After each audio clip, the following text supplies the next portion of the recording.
네, 이번 순서는 정치사회적인 이슈를 분석해보는 뉴스앤 이슈입니다. 매주 수요일 함께하는 두 분이시죠. 최진봉 교수, 장성철 소장 나오셨습니다. 어서 오십시오. 안녕하세요. 안녕하세요.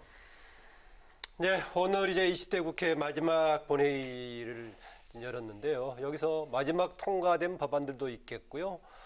또 20대 국회를 마감하는 그런 게 의미도 있을 것인데 종합적으로 어느 부분 좀 주목해서 20대 국회를 볼 수 있는지 최 교수님. 어쨌든 마지막에 유종의 미를 거두기 위해서 이런 본회의 열어서 어쨌든 법안을 통과시키고 쟁점 법안들을 통과시킨 부분은 긍정적으로 볼 수 있는 부분이지만 아직도 15,000여 건 정도의 법안은 그냥 또 사장이 됐습니다. 이런 부분은 좀 국회가 더 열심히 일을 해야 된다. 이번 국회가 사실 그 법안 통과율이나 이런 걸 보면 다른 국회보다 훨씬 더 저조하거든요. 이런 부분들은 반성해야 될 부분이 아닌가 하는 생각이 듭니다.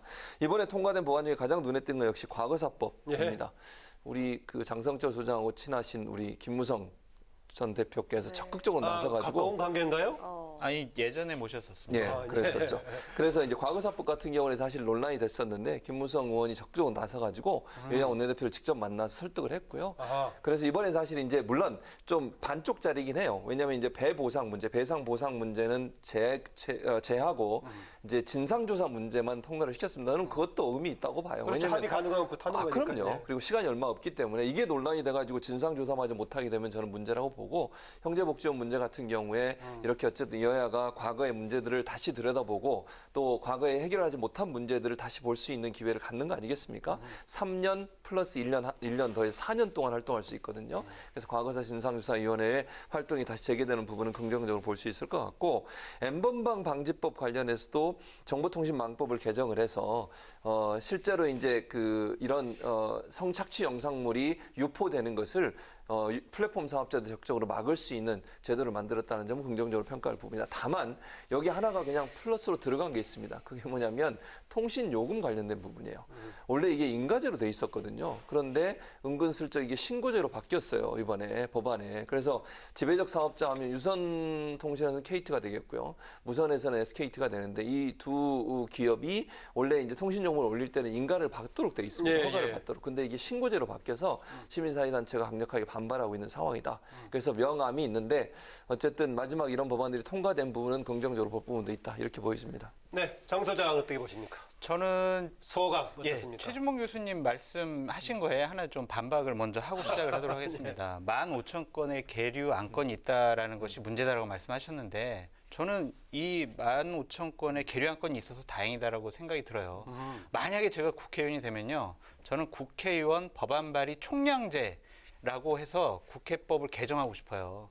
국회의원들이 법안을 발의할 때요. 단어 하나 고치고 문장 하나 고치고 그냥 이런 식으로 해가지고 법안을 많이 발의를 합니다. 양적 부풀리기가 있었다. 맞습니다. 왜냐하면 그것이 바로 의정활동을 잘했냐 못했냐의 판단 기준이 되기 때문에 그것이 있어요. 그러한 부작용이 24,195건이 제출된 안건이에요. 지금 20대 국회에. 이게 말이 됩니까? 의원이 24,000건을 어떻게 발의를 합니까? 자기네들이. 이거는 잘못된 거다라고 저는 먼저 좀 말씀드리고 싶고요. 20대 국회는 정말 파란만장했습니다. 2016년에요. 박근혜 대통령 탄핵됐죠. 2017년에는요. 대선을 치러가지고 여야가 바뀌었어요. 2018년도에는요. 드루킹 특검 때문에 과연 이 문재인 정권의 탄생이 정당한 것이냐 그런 논란이 불러일으킬 정도로 여론조작을 해서 된 것이 아니냐 그런 논란이 있을 정도로 2018년은 뚜렷하게 저는 기억이 안 나는데 드루킹 특검이요. 드루킹 특검. 그래서 김경수 지사가 지금 기소를 당해서 재판받고 있잖아요. 그러니까 그런 드루킹 특검도 있었고 2019년도에는 공수처법, 준현 동행 비례대표제 최악의 몸싸움 이렇게 됐잖아요. 그래서 20대 국회 정말 파란만장했다라고 말씀드리고요. 21대 국회 때 꼭 저는 발의가 안 됐으면 하는 그러한 법안이 하나가 있습니다. 발의가 안 됐으면. 네, 5.18 역사 왜곡 그 법. 이해찬 대표가 꼭 발의를 해서 처리를 하겠다라고 한 건데 저는 이건 상당히 신중하게 접근해야 된다고 말씀드리고 싶어요. 역사를 왜곡을 하고 훼손을 하고 그분들의 숭고한 삶을 비판을 하거나 허위사실 유포로 해서 모욕을 하면 안 돼요. 안 되지만 이러한 개별적인 사안에 대해서 개별적인 법안으로 제안을 한다는 것 자체가 옳지 못하다는 생각이 듭니다. 예를 들면 6.25 남침 왜곡 처벌법 이런 거 만들자고 그러면 어떡하겠어요. 천안함 폭침 왜곡 처벌법 계속 이렇게 만들자고 할 수가 있어요. 기존의 법 체계에서 규율할 수 있습니까 없습니까? 명예훼손이나 모욕죄나 이런 식으로 형사법 체제 안에서 처리를 해야 된다. 이런 개별적인 입법은 신중을 기했으면 좋겠다라는 생각이 듭니다. 네, 저 교수님 추가 얘기 드려야 할 것 같은데요. 네, 뭐 저는 동의하지 않고요. 그러니까 모욕죄나 명예훼손으로 모두 다 처벌할 수 있는 게 한계가 있어요. 그러니까 개인적으로 명예훼손을 당하거나 모욕을 당하면 이건 본인이 직접 이제 제소를 하거나 고소를 해야만 처벌받을 수 있거든요. 근데 이 지금 5.18 특별법 같은 경우에는 5.18은 이미 역사적으로 우리 정부나 아니면 모든 국민들이 동의해서 저는 결론이 내려진 거라고 생각을 합니다. 근데 끊임없이 이렇게 도발이라고 제가 표현하고 싶은데 도발을 하고 명예훼손도 하고 그분들에 대해서 막 모욕도 하고 왜곡하고 이런 일들이 벌어지고 있는데 만약에 형사법상에서 모두 다 해결이 가능했다고 하면 그 자체로 해결이 됐겠죠, 지금까지. 그런데 아직도 그런 주장을 하시는 분이 있어요. 이번 5.18에도 일부는 현충원에서 태극기 들고 성조기 들고 가서 또 모독을 했습니다. 이런 일들이 계속 반복되는 것이 처벌이 너무 약하기 때문이고 이 사안에 대해서 역사적 심판을 받은 것에 대해서도 이런 얘기를 하고 있으니 이런 부분에서 좀 더 엄중하게 처벌할 수 있는 규정을 만들어야 이런 일이 더 이상 발생하지 않을 수 있다는 거죠. 사실은 피해자나 또는 유가족들 같은 경우는 가슴에 또다시 대목을 받는 일이잖아요. 이런 부분들이 발생하는 이유가 결국 지금 현재 형사법상으로는 한계가 있기 때문이라고 보여지기 때문에 이 부분을 좀 더 강하게 처벌할 수 있는 법안을 만드는 것은 필요하다고 봅니다. 네, 이제 여야가 본격적으로 원구성 협상에 들어갈 텐데요. 장 소장님, 네. 원구성 협상 어떻게 쟁점이 될 것 같습니까? 결국에는요, 상임위원장 자리 2자리 때문에 상당히 밀고 땡기고 할 것 같아요. 결국에는 법사위원장 누가 할 거냐, 예결위원장 누가 할 거냐라고 보여지는데 예년과는 다르게 정말 많은 의석을 여당이 가져갔잖아요. 법사위원장은 몰라도 예결위원장까지 야당이 주호영 원내대표가 지키기에는 좀 힘에 겨워 보여요. 그렇기 때문에 이 부분만큼은 김태년 지금 네. 더불어민주당의 원내대표도 상당히 강하게 푸시하고 있지 않습니까? 법사위원장은 이래야 돼, 우리가 가져올 거야 이렇게 치는 것은 예결위원장을 갖고 오기 위한 하나의 협상의 둘 기술이다. 중에 하나만 선택한다면 어떤 게 더 유리할까요? 누구한테요? 야당에? 네. 야당은 법사위원장 해야죠. 예결위원장은 특별히 권한이 없어요. 그렇기 때문에 명분 저쪽에 주는 거죠. 그래요. 뭐 문재인 정권 2년 동안 있을 여러 가지 재정적인 뒷받침 예결위원장 가져가서 해라라고 하고 법사위원장은 야당이 갖고 오는 게 맞다라고 말씀드립니다. 네, 어떻습니까? 제가 볼 때는 만약에 법사위원장을 장수현 선생님이 말씀하신 것처럼 야당이 가져간다고 하면 일정은 국회법 개정이 이루어지지 않을까 하는 생각이 들어요. 지금 현재도 사실은 이와 관련된 법이 많이 발의가 돼 있어요. 그러니까 자구하고 체계를 바꾸는 것이 원래 법사의 업무였는데 이게 너무 과중하다 보니까 법 내용까지 바꾸려고 하고 또 법안이 상임위를 다 통과해서 올라온 법안도 통과를 안 시키고 거기서 붙잡고서 계속 오랫동안 이게 저는 지금의 여당도 옛날에 야당 때 그랬어요. 지금 야당도 그렇고요. 그러니까 결국 여기가 왜 상임위원회에서 그럼 충분히 논의한 게 아무 의미가 없어지는 거잖아요. 법사위라고 하는 것은 법사위 관련된 어떤 그 부처에 관해서는 상임위 역할을 하지만 다른 상임위에서 올라온 법안들에서 자구나 체계가 문제가 있다면 그건 고칠 수 있다고 생각이 들어요. 그런데 법안의 내용까지도 손을 대고 또는 이 특별한 이유 때문에 정치적 이유 때문에 그걸 통과를 안 시키는 것은 이건 저는 월권행위라는 생각이 들어요. 그래서 사실 이 자구 체계 문제를 좀 더 명확하게 하자 아니면 이걸 빼자라고 하는 그런 여러 가지 국회법 개정안들이 발의가 돼 있는 상태예요. 근데 그게 네. 통과가 안 됐죠, 물론. 그래서 만약에 법사위를 가져간다고 하면 이 부분을 어느 정도 손을 봐야 된다고 생각해요. 무작정 야당이 계속 이걸 막고서 통과를 안 시켜줬을 때는 국회의 역할이나 활동 자체가 제한을 받는 거잖아요. 그래서 그런 부분은 어느 정도 좀 손을 보고 일정 기간이 지나면 예를 들어 본회의 상정을 한다거나 아니면 자구 체계라고 하는 부분을 어떻게 할 건지를 좀 명확하게 명문화해서 법의 내용까지 손을 대거나 아니면 무작정 그 법안을 붙잡고서 통과를 안 시켜주는 것은 제한할 수 있는 그런 어떤 장치들을 만드는 쪽으로 국회법 개정을 통해서 그리고 나서 법사위를 만약에 야당이 가져간다고 하면 일정 부분 견제도 하면서 국회 운영도 될 수 있지 않을까 이런 생각이 듭니다. 예, 지금 이제 개원 협상 이야기를 했는데 지금 이 와중에 지금 윤미향 당선인 지금 논란이 잦아드는 것이 아니라 계속 지금 확산이 되고 있습니다. 네. 마치 국정조사 얘기도 애매한 입장이긴 하지만은 야당이 꺼냈다, 또 불확실하다 이런 얘기하고 있는 상황인데 이것도 변수가 될 수 있을까요? 저는 이게 국회 운영에 큰 변수가 될 거라고 보진 않습니다. 개인적으로. 그러니까 오늘 사실 검찰이 압수수색 들어갔어요. 그러니까 저는 이 과정을 통해서 수사하고 결과가 나오면 그 결과에서 책임질 사람 책임지면 된다고 봅니다. 이게 정치적 쟁점화 되는 것도 저는 바람직하지 않다고 봐요. 만약 정치적 쟁점화가 되는 순간요 본질 파악이 어려워질 수 있어요. 만약에 정치적으로 쟁점화되면 여야가 서로 대결하면서 원래 정말 중요한 거는 이게 제대로 돈이 쓰여졌는지 모금 활동은 정확했는지 또 이게 어떤 방식으로 쓰여졌는지 하는 부분에 대한 검증이 필요한 거 아니겠습니까? 네. 그런데 이게 정치적으로 논란이 돼버리면 그거보다는 정치적 사안이 되면 서로 대결하는 모습만 부각돼서 실제 원하는 걸 찾아내지 못하는 그런 어려움도 있을 거라고 저는 봅니다. 그래서 네. 이 문제는 정말 수사당국이 수사를 시작했으니까 그 수사기관에서 제대로 할 거냐 하면 그 결과를 보고서 결정하면 된다고 봐요. 이게 국정조사까지 할 문제도 저는 아니라고 봅니다. 만약에요. 지금 현재 검찰이 제대로 수사할 의지가 없다고 하면 그럴 필요가 있겠죠. 근데 지금 검찰의 상황에서 제가 볼 때 그렇게 하지 않을 거라고 봅니다.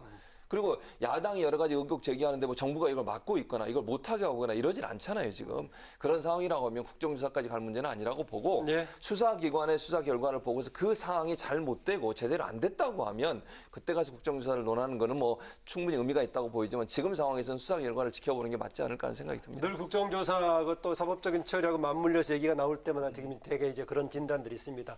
좀 지켜보고 나중에 필요하면 하자 이런 얘기가 나오긴 한데. 국정조사 못 하고요, 안 해요. 왜냐면 왜 못 하냐면은 여당이 합의를 안 해줄 거기 때문에 못 하고요. 야당도 이 부분에 대해서는 되게 부담스러울 겁니다. 예. 그렇기 때문에 못 할 거예요. 얘기를 좀 꺼냈다가 다시 뭐 정해진 네. 바 없다 이렇게 얘기가 나오기도 네, 하고 너무 나갔다 이런 예. 표현까지 쓴 거 보면 이것은 안 될 일이고 교수님 말씀 잘해주셨듯이 검찰 수사로 밝혀져야 될 문제다라고 보여집니다. 첫 번째 주제에 반박을 하더니 말씀 잘해주셨다고 바로 정리를 잘하시네요. 교수님께서는 항상 옳은 말만 하셔가지고 동의를 할 수밖에 없어요. 그럼 제가 어떻게 됩니까? 이 상황에서 지금. 네, 민주당의 윤 당선인을 뭐 엄호했던 당초와는 달리 기류 변화가 생기고 있는데요. 여당이 어떤 자세를 취해야 한다고 보십니까? 그 기류가 변화가 생겼다가요. 다시 또 기류가 변했어요. 사실관계를 사실관계 먼저 파악이 파악해야 먼저다. 된다. 그러니까 이게 기류가 완전히 바뀌었어요. 보호하겠다라는 뜻이거든요. 아니 지금까지 나온 것만 해도 상당한 범죄 혐의가 있어 보이는데 이것이 사실관계를 본인들이 어떻게 확인할 거며 그리고 사법적인 절차를 거쳐서 우리 검찰 수사를 지켜봐야 된다라고 얘기를 한다면 결국에는 임기 내내 이런 식의 공방이 있을 수밖에 없을 것 같아요. 법을 어기지 않았다. 더 중요한 게 도덕과 양심 아닙니까? 법은 최소한의 도덕이고 양심이지 않습니까? 잘못했잖아요. 그럼 잘못된 거를 인정해야지 왜 우리 편을 왜 감싸 안습니까? 그건 잘못됐고요. 저는 기본적으로 윤미향 당선인이 가족 기업을 운영했다. 그렇게 말씀드리고 싶어요. 본인 정의연에서 월급 받고 기부금 받았잖아요.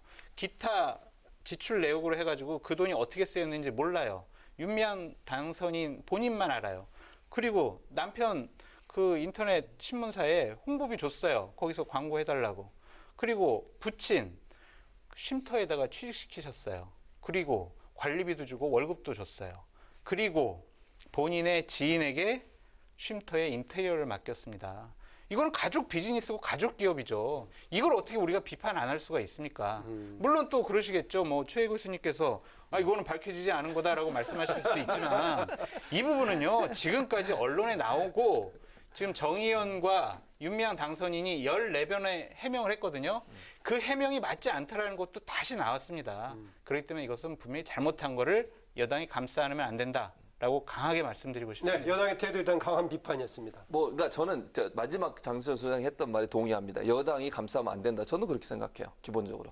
다만 이제 그러니까 윤미향 당선인과 관련된 개인적인 의혹이 나오고 이거는 아직까지는 사실관계가 확인이 안 됐기 때문에 단정적으로 얘기할 수 있는 상황은 지금은 아니다. 네. 그런 얘기예요. 근데 의혹이 만약 사실이라면 그 책임은 또 오로지 윤미향 당선인이 져야 돼요. 그걸 또 민주당이 만약 이게 의혹이 있는데 이 문제를 덮고 가자 그럴 생각은 저는 없다고 봅니다. 그래서도 안 된다고 보고요. 지금이 어느 시대인데 그걸 덮고 가고 이럴 수 있는 상황이 아니잖아요. 다만 지금 현재 윤미향 당선인 측에서 계속 아니라고 주장을 하고 있고 반박을 하고 있는 상황이니까 지금 현재는 객관적인 제3기관, 그게 뭐 수사기관이 됐든 어디가 됐든 그 기관에서 수사 결과가 완벽하게 나오지 않았잖아요. 그런 상황에서 그렇다고 윤미향 당선인이 마치 잘못한 것처럼 그렇게 얘기하기도 애매한 상황이에요. 그러니까 지금 단정적으로 얘기하기 어렵다는 말씀이에요. 그러니까 장성철 수장이 지적했던 여러 가지 의혹에 대해서 증거를 가지고 그다음에 수사 과정을 통해서 확인이 돼야 돼요. 그렇지 않은 상태에 누구든 저는 이걸 뭐 당시 그랬다라고 단정적으로 지금은 얘기할 수 없는 상황이라는 거죠. 그래서 아마 제가 볼 때 민주당 입장은 지켜보자는 것도 수사기관이나 이런 데서 어느 정도의 증거를 가지고 그게 확인된다고 하면 저는 보고하지 않을 거라고 봅니다. 또 보호해서 안 된다고 생각해요. 그리고 민주당도 자체적으로 만약 조사할 수 있는 기관이 뭐 그 한계가 있겠습니다만 그게 있다고 하면 조사도 해야 된다고 봐요.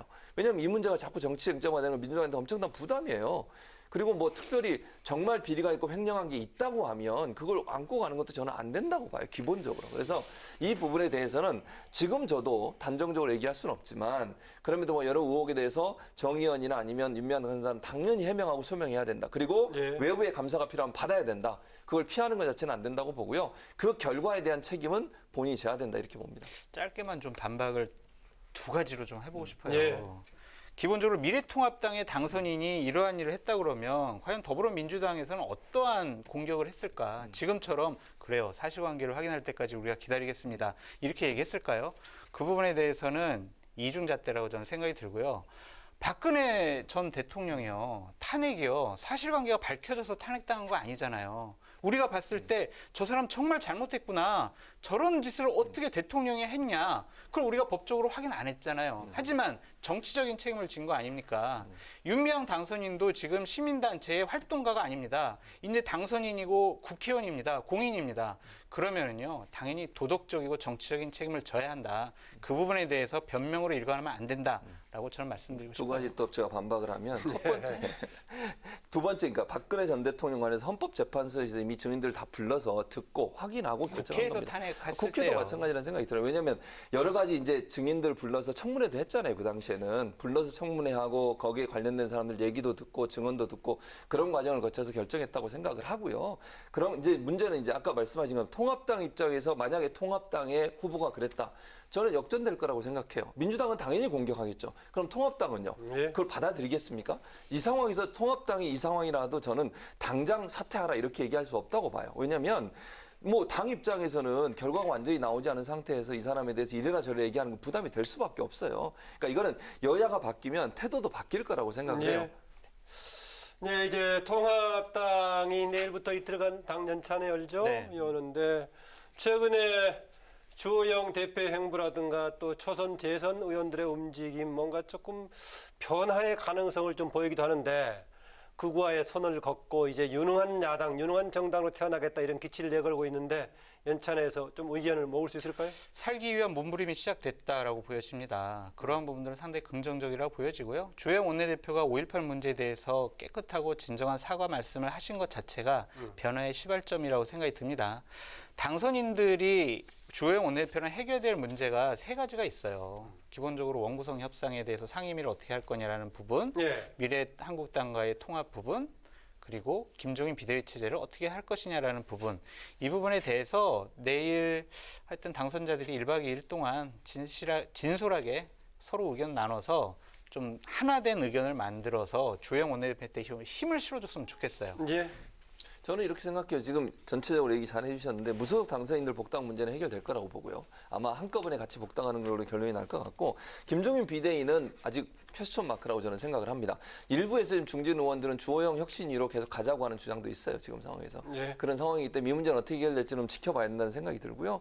고난대행 체제나 혁신위 구성 문제도 그렇게 이제 해결될 것 같은데 결국은 중요한 건 이번에 끝장 토론 통해서 통합당이 바뀌는 부분들에 대한 어떤 신호를 보여주는 그런 계기가 됐으면 좋겠다는 기대감이 있습니다. 예. 네, 마지막으로 짧게 알아보도록 하겠습니다. 통합당의 숙제가 남아 있는데요. 바로 한국당과의 합당입니다. 어떻게 보고 계십니까? 이건 장수당 얘기까지 듣겠습니다. 네, 예. 듣겠습니다. 제가 저번 주에 뭐 2명이 지금 뭐 찬성한다라고 했는데 주호영 원내대표가 화가 나가지고요. 당선인들 19명하고 다 통화를 해봤어요. 네. 그 11명이 우리는 통합하고 싶다. 6명이 오. 우리는 통합 안 하겠다. 네. 어허. 2명이 원인철 대표 뜻대로 따르겠습니다. 이렇게 했다는 거예요. 어허. 그래서 주호영 원내대표 지금 화가 엄청 나 있는 상황이고요. 어허. 정운천 의원이 상당히 지금 변수가 됐습니다. 지금 그 당선자 중에 유일하게 재선 의원이에요. 이분이 호남 당선인들 5명과 함께 우리 미래 통합당하고 통합하지 말고 우리끼리 교섭단체 해가지고 안철수 대표의 세석을 끌어와서 우리가 하자라고 지금 얘기하고 있대요. 그래서 통합 문제가 5월 간단치 않은 달에는 문제군요. 간단치 네. 않게 진행될 겁니다. 제가 강하라 앵커님을 위해서 네. 특별히 취재해 왔습니다. 오늘도 또 오늘도 시작해 강하랑 주셔서 앵커만을 위해서. 다음 주도 기대하겠습니다. 네, 감사합니다. 네, 오늘은 뭐 장상철 소장 얘기까지 듣겠습니다. 예. 차 교수님 수고했습니다. 예, 감사합니다. 감사합니다. 네, 지금까지